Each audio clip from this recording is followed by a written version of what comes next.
हाँ जी बेटा, आज हम शुरू कर रहे हैं मेरे बेटा जी। मैं दो बातें बताऊंगा आपको। आज मैं 4 एंट्री के बारे में बताने वाला हूँ।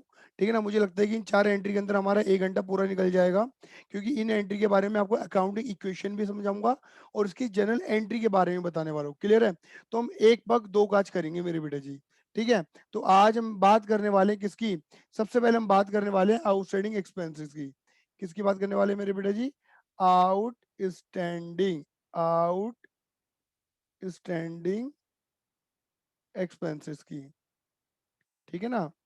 आउटस्टैंडिंग एक्सपेंसेस की बात करने वाले हैं।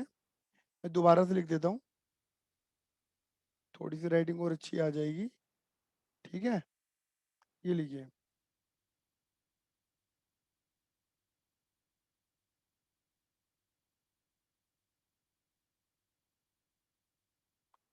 आउटस्टैंडिंग एक्सपेंसेस की बात करने वाले हैं बेटा हम।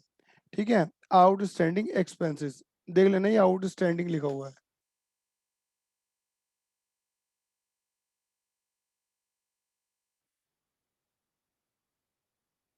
Outstanding expenses.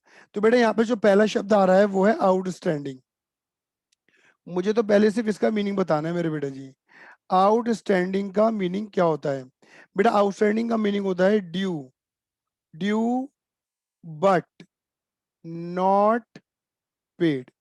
Due but not paid, यानी कि ड्यू खर्चा बनता है बट पे करा नहीं है। खर्चा बनता है बट पे करा नहीं है। मतलब एक तरीके से एक्सपेंस ड्यू हो गए हैं, हम पे सवार हो गए हैं, बट अभी तक हमने पे नहीं करा है। Due but not paid. तो देखो मेरे बेटे जी, जरा मैं पेन का कलर चेंज कर लेता हूँ। ठीक है ना, ग्रीन कलर ले लेते हैं। यहाँ पर पहले मैं बात करूंगा किसकी? जर्नल एंट्री की। अब इधर देखना मेरे बेटा जी, जर्नल एंट्री के अंदर में याद करना, मैंने आपको 5 बातें पहले से याद करवा रखी हैं।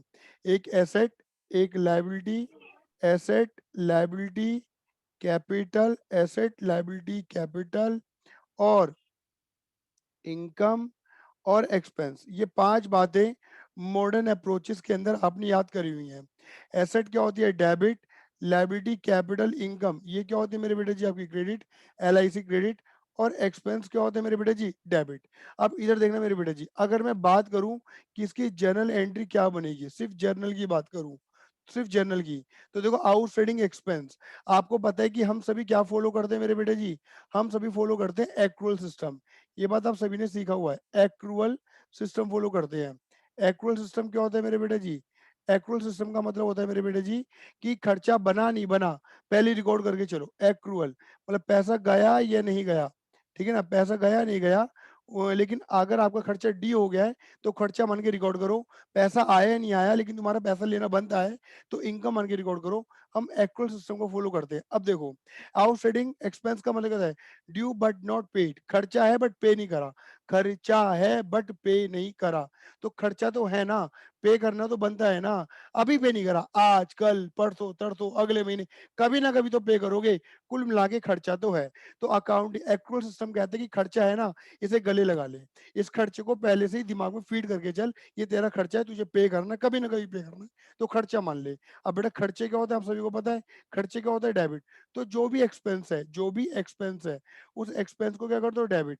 सपोज अगर रेंट होता, रेंट पे करना है, तो रेंट अकाउंट डेबिट, मतलब खर्चा अकाउंट डेबिट। जो भी खर्चा है, सैलरी है, रेंट है, कैरिज है, फ्रेट है, वॉट एवर, जो भी एक्सपेंस है, एक्सपेंस डेबिट।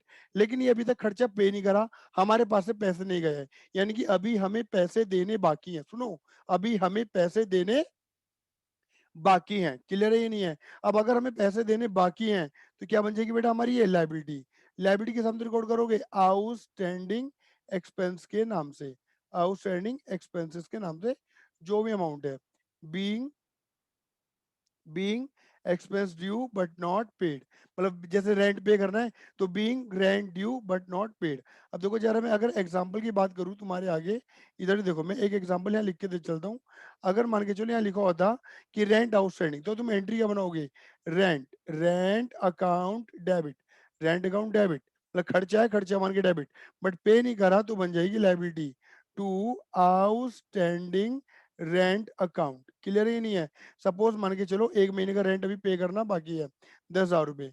2000 मतलब 10,000 का खर्चा है, खर्चा मान के डेबिट, पे नहीं करा तो लायबिलिटी मान के क्रेडिट। और यहाँ पे नरेशन के लिख दोगे, narration always start with being rent due but not paid. बात क्लियर हो गई। अब इधर देखो मैं तुम्हें क्या समझाने वाला हूँ। अब एक नई बात समझाऊंगा, इधर देखना। देखो, आप सभी को मैंने एक बात बताई थी कि जो खर्चे होते हैं वो खर्चे कहाँ फॉल करते हैं, ये नॉमिनल के अंदर फॉल करते हैं।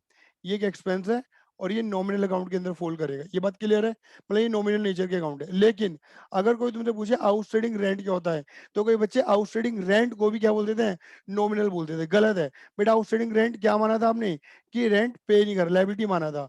बेटा जितनी भी लाइबिलिटी होती है, बेटा मैंने क्या बताया था, जितनी भी लाइबिलिटी होती है वो कहाँ जाती है मेरे बेटे जी, पर्सनल में जाती है। क्योंकि ये क्या है मेरे बेटे जी, ये लाइबिलिटी है। और अगर तुम्हें पता हो कि पर्सन के अंदर मैंने 3% बता रखे थे, नेचुरल, आर्टिफिशियल, रिप्रेजेंटेटिव। पता है आउटस्टैंडिंग रेंट कौन सा है, पर्सन है, रिप्रेजेंटेटिव। कौन सा पर्सन है मेरे बेटे जी, ये रिप्रेजेंटेटिव पर्सन है। सर रिप्रेजेंटेटिव पर्सन कैसे है ये, हाँ जी, representative person. Sir representative person कैसे, जरा बताना। देखो मेरे बेटे जी, सपोज मान के चलो मैंने कोई जगह ले रखी है, तनिष्का की किराए पे ले रखी है। बट मैंने उस जगह को यूज कर लिया, बट मैंने अभी तनिष्का को किराया पे नहीं करा है। तो टेक्निकली देखा जाए तो मेरी लाइबिलिटी बनती है इन फेवर ऑफ तनिष्का, यानी कि मुझे तनिष्का को रेंट पे करना बाकी है। टेक्निकली तनिष्का कौन बंदी हो गई, मेरे लिए क्रेडिटर हो गई, हाँ या ना।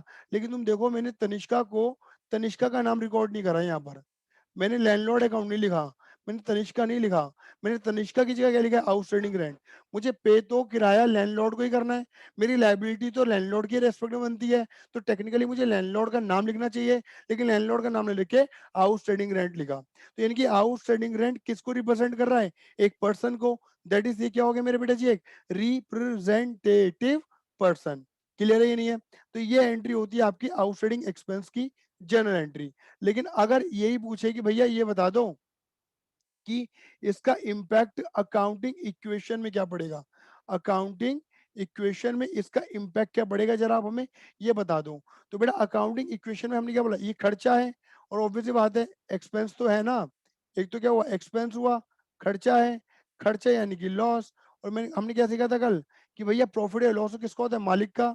तो भैया लॉस मालिक का, क्या कर दोगे, कैपिटल में से माइनस। मतलब खर्चा मान के पहले एक्सेप्ट कर लिया, मालिक को पहली लॉस देके चले।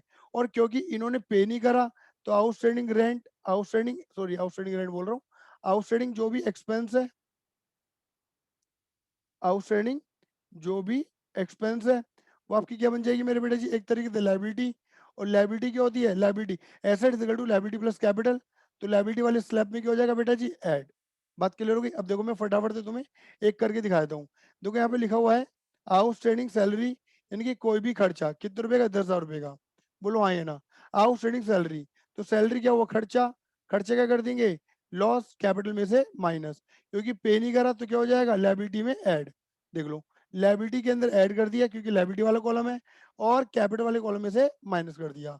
This is called outstanding salary. Outstanding expense कोई सा भी हो, यहाँ आउटस्टैंडिंग सैलरी लिखा होता, आउटस्टैंडिंग रेंट लिखा होता, आउटस्टैंडिंग फ्रेट लिखा होता, वॉट एवर, कोई भी एक्सपेंस आउटस्टैंडिंग हो, ड्यू बट नॉट पेड हो, उनका ट्रीटमेंट एक जैसा होने वाला है। अब लेकिन इधर भी बुद्धि का यूज कर लेना मेरे बेटा जी। मैं यहाँ पे दोबारा से आपके लिए वो एसेट के नाम लिख देता हूँ। एक तो हमारी एसेट का नाम क्या था, कैश। दूसरी एसेट का नाम क्या था बेटा जी, फर्नीचर। तीसरी का नाम क्या था मेरे बेटा जी, बिल्डिंग। और चौथी का नाम क्या था मेरे बेटा जी, बैंक। अब देखो यहाँ पे क्या लिखा है कि पेड आउटस्टैंडिंग सैलरी, मतलब जो सैलरी तुमने पहले पे नहीं करी थी, अब पे कर दी। जब सैलरी पे कर दोगे तो क्या होगा, तुम्हारी लाइबिलिटी खत्म हो जाएगी, उधारी खत्म। और तुम्हारे पास से क्या चला जाएगा मेरे बेटे जी, पैसा। अगर कैश के थ्रू पे करो तो कैश माइनस करना, और बैंक के थ्रू पे कर रहे हो तो बैंक में से माइनस करना। बट इधर कुछ लिखा नहीं है, तो मैंने क्या मान लिया मेरे बेटे जी, मैंने ये मान लिया कि हमने कैश के थ्रू पे करा होगा, बात खत्म। आई बस में नहीं आई। ये मेरे बेटा पॉइंट था आपका पूरा का पूरा आउटस्टैंडिंग को